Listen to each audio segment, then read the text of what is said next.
Assalamualaikum warahmatullahi wabarakatuh. Assalamualaikum warahmatullahi wabarakatuh.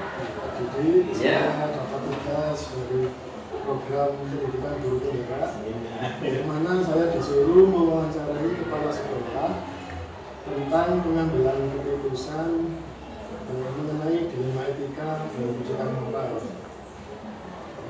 Untuk pertanyaan pertama, yaitu selama ini bagaimana Anda dapat mengidentifikasi kasus-kasus yang merupakan dilema etika atau bujukan moral?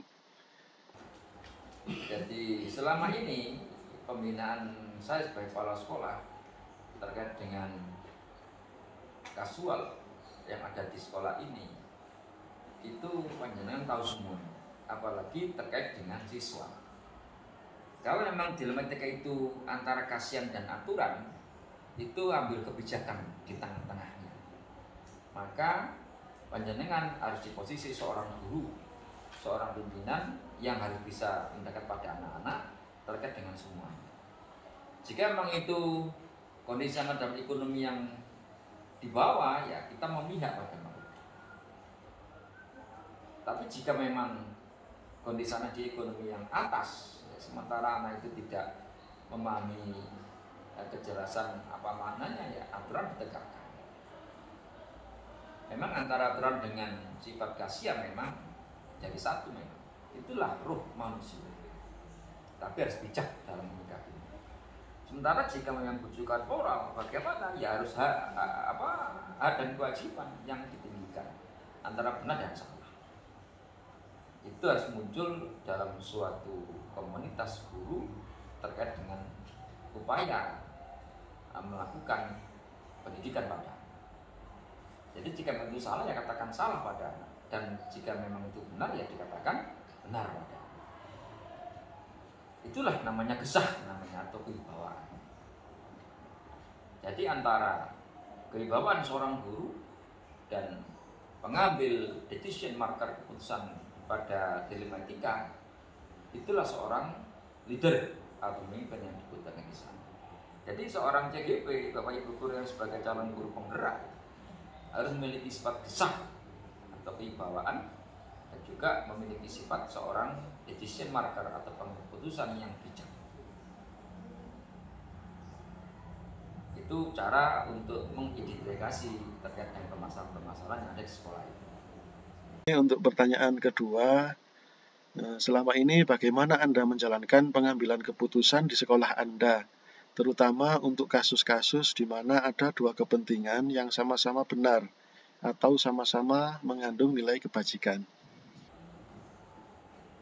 Terkait dengan pengambilan keputusan, memang saya sebagai pimpinan adalah top decision maker atau pengambil keputusan yang utama atau mutlak di sini. Tapi untuk di SMI Pandaan, manajemen silaturahmi dan manajemen demokrasi yang saya terapkan di sini, ini menjadi tolok ukur dari pengambilan keputusan di sekolah saya. Ada 3 wakil di sana, ada urusan di sana. Maka kita kembalikan pada semua pokok permasalahan itu. Jika itu pokok permasalahan pada arah kesiswaan, maka kesiswaan itu sendiri yang akan memberikan keputusan sebelum ke saya. Seperti itu cara pengambilan keputusan yang terbaik. Sementara kesiswaan tidak ansik pengambilan keputusan dengan sendiri karena apa? Kesiswaan dibantu oleh tim tatip, dibantu oleh BK, wali kelas yang notabene adalah aparatur kesiswaan yang ada di sekolah ini. Baru atas dasar pertimbangan mereka itulah kesiswaan mengambil keputusan dan sikap yang tepat untuk anak-anak. Jika itu manfaatnya sudah terkait dengan kesiswaan. Jika permasalahan dekat dengan guru, ya, maka para waka-waka ini yang akan nanti mengambil keputusannya langsung dengan saya sebagai kepala sekolah terkait dengan pengambilan keputusan. Inilah namanya delegasi tugas atau manajemen bertingkat terkait dengan manajemen silaturahmi yang saya tegakkan di sini. Ini jika memang terkait dengan bagaimana pengambilan keputusan terkait dengan kasus-kasus yang ada di sekolah ini, baik itu siswa, baik itu guru dan tenaga kependidikan. etika maupun kasus-kasus yang lain. Tapi mudah-mudahan Bapak Ibu ya tidak ada permasalahan yang berarti di sekolah ini, dan mudah-mudahan semuanya memahami terkait dengan pelayanan pendidikan untuk anak bangsa. Ini untuk pertanyaan ketiga, langkah-langkah atau prosedur seperti apa yang biasa Anda lakukan selama ini? Langkah-langkah yang saya lakukan terkait dengan prosedur pengambilan keputusan ya, yang saya terapkan adalah bottom up policy, dari bawah kemudian langkah ke atas. Jadi identifikasi masalah dari yang terbawah, contoh ya, jika ada permasalahan siswa ya, wali kelasnya ya, kemudian guru BK ya, kemudian ke kesiswaan ya, baru ke kepala sekolah, seperti itu. Itu langkah-langkah yang harus kita tempuh. Nah, jika itu permasalahan di tubuh guru ya, atau tubuh tenaga pendidikan ya, maka saya lakukan identifikasi dulu. Bagaimana kejadiannya, apa yang terjadi, mengapa ya, dengan sistem 5W 1H itu ya. Jadi what, when, where, apa itu, why, how ya, seperti itu. Baru saya mengambil tindakan. Tapi itu semua Bapak Ibu dilakukan hanya untuk memurnikan kembali manajemen yang bertujuan khusus untuk pelayanan peserta didik. Ini langkah-langkah yang kita ambil ya. Tapi itu semua bagaimana ya, tidak terlepas dari peran kita semua ya, sebagai seorang guru, sebagai seorang tenaga pendidikan terkait dengan pelayanan anak ya. Kalau bisa tidak ada masalah, Karena apa? Kegiatan pendidikan itu sebenarnya tidak ada masalah. Ya, itu hanya non sewu ya, kalau saya katakan adalah bumbunya ya, bumbunya seorang guru ya, atau bumbunya dalam dedikasi jasa guru pada anak didik. Non sewu, ada anak bedik di dalam kelas dia, itu bumbunya gurunya. Ya kalau landai saja, bukan guru namanya, yang guru sifatnya itu mendidik, mengajar, melatih, membimbing, mengarahkan gitu ya. Kemudian mengevaluasi, menilai, kan tugas seperti itu. Jadi biar nggak landai, harus ada ombak lah, ya seperti itulah. Nah, kalau saya mengatakan bukan permasalahan, asalkan guru betul-betul memiliki ilmu kependidikan, betul-betul memiliki ilmu seorang guru ya, pasti bisa. Oke. Untuk pertanyaan keempat, hal-hal apa saja yang selama ini Anda anggap efektif dalam pengambilan keputusan pada kasus-kasus dilema etika? Yang saya anggap efektif dalam pengambilan keputusan ya, adalah ketika teman-teman semua saya berikan dedikasi full terkait dengan pengambilan itu efektif sekali. Karena harus kepala sekolah turun tangan, sementara para waka, kemudian para urusan, wali kelas itu saya berikan delegasi full terkait dengan permasalahan yang ada. Karena apa? Di sini rapat koordinasi yang saya lakukan terjadwal betul, ya, terkait dengan pembinaan dari saya. Maka delegasi full kita berikan pada wali kelas dalam menata kelasnya. Saya berikan pada guru BK terkait dengan permasalahan krusial wali kelas.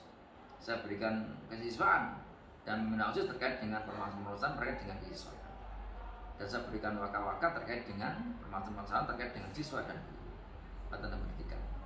Ini saya efektif sekali. Jadi karena apa? Perhitungan saya, jika saya tiba-tiba ada tugas negara yang lain di luar selama 3 hari, 4 hari, sampai 10 hari ya, seperti itu ya. Sementara non sewu ya, kita nggak interest sesuatu ya, tiba-tiba permasalahan muncul kepada anak, masa harus menunggu kepala sekolah pulang? Oleh karena itulah maka efektivitas dalam pengutusan langsung saya berikan dedikasi full pada semua elemen yang ada di SMA Dapata.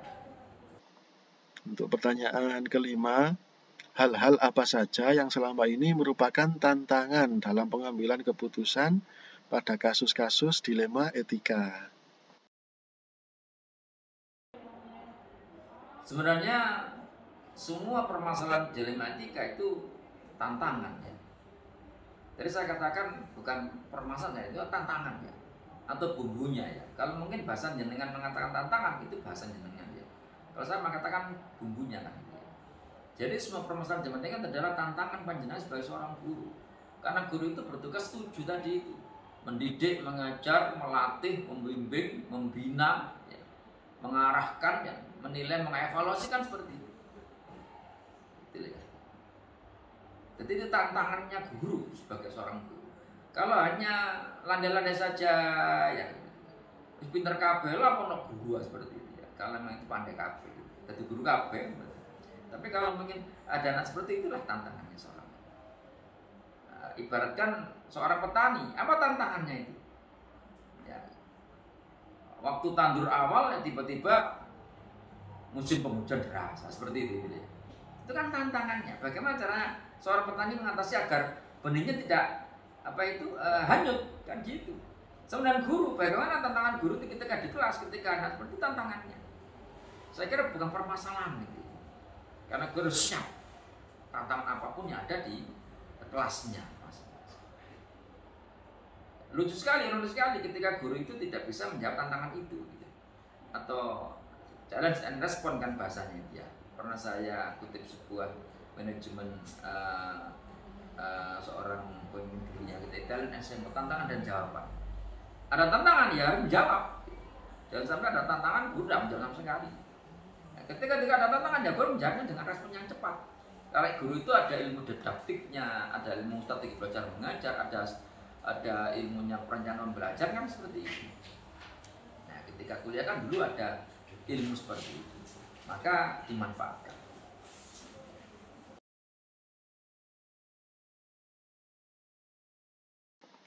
Baik, untuk pertanyaan ke-6, apakah Anda memiliki sebuah jadwal tertentu dalam sebuah penyelesaian kasus dilema etika? Ataukah Anda langsung menyelesaikan di tempat atau memiliki jadwal tersendiri untuk menyelesaikannya? Bentuk atau prosedur seperti apa yang Anda jalankan? Saya tidak punya jadwal khusus terkait dengan pengalasan atau pengambilan keputusan terkait dengan dialektika atau penjukan. Karena apa? Kalau ada jadwal berarti kan saya jangan menjadwal permasalahan. Enggak ada jadwal sama sekali untuk itu. Tapi ibaratkan seperti ini, musuh datang mengapa harus lari? Tantangan datang ya dijawab. Karena saya berprinsip challenge and respond. Tantangan dan jawaban. Seperti itu. Tapi dengan sistem manajemen yang sudah kuat ya, dengan terkasih full, dengan berjenjang yang disebutkan tadi, insya Allah di SMK Padang ini tidak ada masalah berarti untuk itu. Karena apa? Semua di sisi masing-masing tupoksi itu jelas. Wali kelas jelas dengan tupoksinya, guru BK jelas dengan tupoksinya, kemudian kesiswaan juga jelas dengan tupoksinya, kemudian urusan jelas dengan tupoksinya, wakil kepala jelas dengan tupoksinya ya. Hanya prosedur atau cara dan teknik itu harus dilalui dengan, dan insya Allah masing-masing person yang satu tadi sudah saya berikan briefing terkait dengan koordinasi GTK ya, yang terjadwal itu ya, tentang prosedur teknis dan teknis bagaimana jika ada permasalahan terkait dengan peserta didik dan sebagainya. Jadi kalau saya secara pribadi nggak akan menjawab khusus ya, permasalahan dijawab, tapi jika ada tantangan harus segera dijawab. Jangan sampai berlarut-larut ya, sehingga muncul akses berikutnya. Karena apa? Jika tantangan itu nggak ada jawabannya, maka akan muncul akses berikutnya. Tapi jika segera dilakukan, tidak usah takut salah lah. Kalau kita ikut aturan Rasulullah itu ya, ijtihad itu salah itu satu pahalanya. Kalau benar 2 pahalanya kan. Justru yang nggak mengambil ijtihad itu yang nol kan gitu. Seperti itu. Jadi tidak usah takut kesalahan Bapak Ibu, tidak usah takut dengan ketika saya nanti melangkahkan kaki salah bagaimana, tidak usah ya. Karena apa? Pasti ada obatnya nanti. Obatnya ke depan bagaimana. Untuk pertanyaan ke-7, adakah seseorang atau faktor-faktor apa yang selama ini mempermudah atau membantu Anda dalam pengambilan keputusan dalam kasus-kasus dilema etika?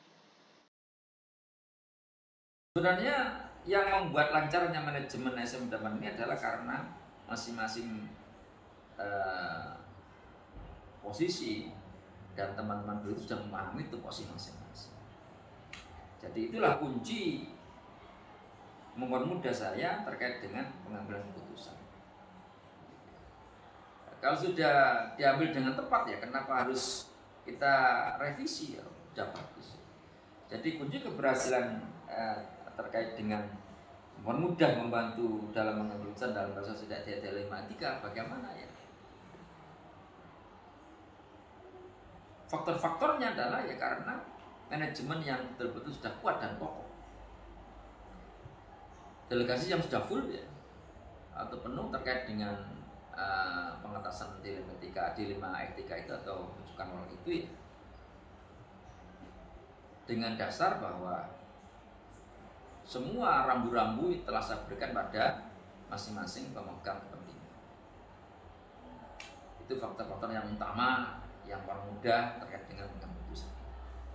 Karena memang menurut saya sistematika saya dalam memimpin sebuah lembaga yang saya pimpin, apalagi pada dua ini lembaga yang cukup besar ya, dengan siswa yang cukup banyak ya, 1.100 lebih ya, dengan tenaga guru juga melebihi, bukan melebihi ya, jadi 80 lebih gitu ya. Maka nggak mungkin saya sendiri akan mengelola semuanya tanpa tim. Maka memang saya punya teamwork namanya. Teamwork inilah yang saya beri nama teamwork Satria Penda 165. Nah, ini yang terjadi terkait dengan pengembangan mempermudah dalam pengatasan jika ada permasalahan ketika kebutuhan moral ataupun dilema etika. Untuk pertanyaan terakhir, dari semua hal yang telah disampaikan, pembelajaran apa yang dapat Anda petik dari pengalaman Anda mengambil keputusan dilema etika? Sebenarnya pelajaran diambil itu bukan dari saya, jenengan sebagai CGP yang mengambil pelajaran itu. Jadi kalau saya sebagai pimpinan ya banyak yang saya ambil dari manajemen yang saya terapkan ini. Karena apa, saya sebagai kepala sekolah ini tidak hanya Pandandu yang saya pimpin ya, mulai dari Tosari, Kejayan, Sukoharjo, ya, Tutur sampai di Pandan. Sebenarnya yang harus mengambil pelajaran bukan saya tapi panjenengan sebagai CGP.